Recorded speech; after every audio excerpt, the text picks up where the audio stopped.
இப்படி நடு ரோட்ல குடிச்சு கூத்தாடி எல்லாரும் கூட சேர்ந்து என்ன கேவலப்படுத்திட்டீங்கல்ல. நானும் உன்னை சொந்த மக மாதிரி நினைச்சிட்டு இருக்கேன்.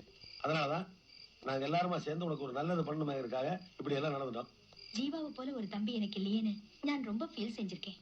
நீ அவரை கல்யாணம் பண்ணிட்டு சந்தோஷமாயிட்டு இருக்கணுங்கிறதுதான் எங்க ஆசை. ஆமா மீனாட்சி, நாங்க சொல்றதெல்லாம் ஓ நன்மைக்காகத்தான். கொஞ்சம் யோசனை பண்ணி பாருமா. நான் இங்க இருக்கிற வரைக்கும் தானே என்ன தொந்தரவு பண்ணி என் நிம்மதியை கெடுப்பீங்க. நான் இனிமே இங்க இருக்க மாட்டேன். இப்பவே இந்த வீட்டை காலி பண்ணிட்டு போறேன். வா மீனாட்சி. நில்லு மீனாட்சி. என்னாலதானே உனக்கு பிரச்சனை. இனிமே என்னால உனக்கு எந்த தொந்தரவும் வராது. நீ அவசரப்பட்டு எடுத்த முடிவுனால உன் வாழ்க்கையில நிறைய இழந்திருக்க. இப்ப இந்த வீடை காலி பண்றதுனால உன்னை சுத்தி இருக்க அப்பா அம்மா அண்ணன் தம்பி அன்பு காட்டுறவங்கள இழந்துடாத. நீ போக வேணாம், நான் போறேன். நாளைக்கு இந்த வீட்டுல இருக்க மாட்டேன். நந்து, நந்து, ஸ்கூலுக்கு டைம் ஆச்சு. எங்க போயிட்டா இவன்? மாமி, நந்துவா பாத்தீங்களா? இல்லையே, இங்க எங்கயாவது விளையாடிட்டு இருக்க போறேன். நான் எல்லா இடத்துலயும் தேடி பார்த்துட்டேன். அந்த எங்கேயும் காணோம். சரி சரி, பேடிக்கண்டா, நிதானமா தேடி பாரு, கிடைப்பாங்க. சார், நந்துவா பாத்தீங்களா? நந்துவா பாத்தீங்களா? இல்லம்மா. நந்து, நந்து. என்னம்மா காலகாலத்துல குழந்தைய தேடிட்டு வர? நந்து இங்க வந்தானா? ஏன் நந்துக்கு என்னாச்சு? இங்க வந்தானா இல்லையா? இல்லையே.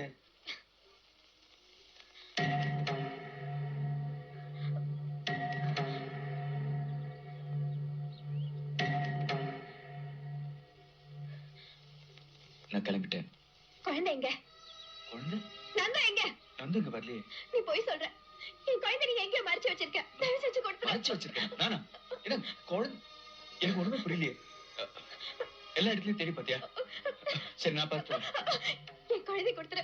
நான் உனக்கு கிடைக்கலங்கிற கோவத்துல என் குழந்தைய ஒண்ணு பண்ணிடாத. தயவு செஞ்சு என் குழந்தை கொடுத்துரு. என் குழந்தைய கொடுத்துடு. நான் போய் குழந்தைய இது பார், உன்னை விட உன் குழந்தை மேல உயிரை வச்சிருக்கேன். மத்தவங்க மனசு அன்னைக்கு அது புரிஞ்சிருக்க நீ?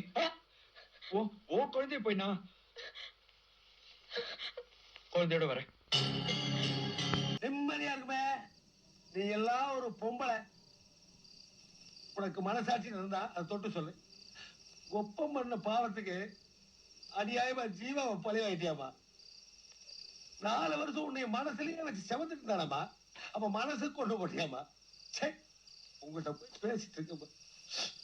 அம்மா, அவனை வந்து பார்க்கும் போதெல்லாம் என் குழந்தைன்னு சொல்லுவிய. இந்த குழந்தை உனக்கு பிறந்தா சொல்லு. நீ 10 மாசம் செவந்தியா? அதுக்கு மாங்காய் இருந்தியா, மசக்கி இருந்தியா, வாதி இருக்கியா? ஒரு அளவு கிடையாது. இத பாருமா, ஒரு பிள்ளைய 10 மாசம் செவந்து பெக்கிறவதான் தாய். கைக்கு சிகிச்சை எடுத்து வந்து வளர்த்துறாளே அவ ஆயா. இந்த பிள்ளைய பொறுத்த வரைக்கும் நீ அம்மா கிடையாதுமா, ஆயா. குழந்தைய தூங்குறானாமா? தூங்குவா. ஜீவா மட்டும் இல்லையா தூங்க மாட்டான். தூக்கி இருப்பாங்க. சங்குதான். ஏமா, ஜீவா பிள்ளைய கடத்திட்டான்னு போலீஸ்ல போய் கம்ப்ளைண்ட் கொடுத்தீல. பிள்ளைய எவன் கடத்தினா முதல்ல தெரியுமா உனக்கு? திவ்யா ஒரு ஆட்டிட்டு போவால, அவங்க அப்பா தான் கடத்தினான். ஏன் கடத்தினா? ஜீவா உங்க மேலையும் குழந்தை மேலையும் விசரா இருக்காங்கிறது தெரிஞ்சுட்டு அந்த குழந்தைய கடத்திட்டு போனான். என்ன கடத்திட்டு போய் என் பொண்ணு திவ்யா கடத்தின தாலி கட்டினா தான் அந்த குழந்தை உசுரோட போகும். இல்லைன்னா கொண்டு போடணும்னாமா.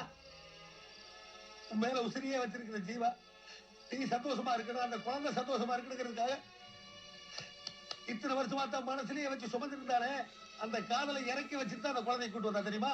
இது மாதிரி வயிற்றுல புள்ளைய சமைக்கிறத விட மனசுல சமைக்கிற காதலுக்கு கன அதிகம். அந்த கனமான காதலை தான் இறக்கி வச்சுட்டு வந்தான் ஜீவா. உனக்கெல்லாம் ஒரு அளவு புரியாது.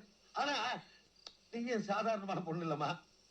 தன்னால ஒருத்தர் செத்து போயிட்டாருங்கிறதுக்காக அவன் பெத்த குழந்தைக்கு கண்ணி கழியாம தாயா இருந்திய பெரிய விஷயம் தான். தெய்வம் தான். ஊதுபத்தி வேணா குழந்தை வைக்கலாம். ஆனா என் ஜீவாவோட மனசு பொண்ணு அவனுக்கு எவன் ஆயிட்டிய. கோவம் வராம என்ன பண்ணுவான்? ஆத்திரம் வராம என்ன பண்ணா? அதான் கத்திட்டேன். என்ன கத்தி என்ன பிரயோஜனம்? ஜீவா போயிட்டானே. நீ நிம்மதியாருமா. இந்த பிள்ளைய நல்லா படிக்க வச்சு பெரிய ஐஏஎஸ் ஆகிற வரைக்கும் இப்படியே ஆயா வேலை பார்த்துட்டு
மீனாட்சி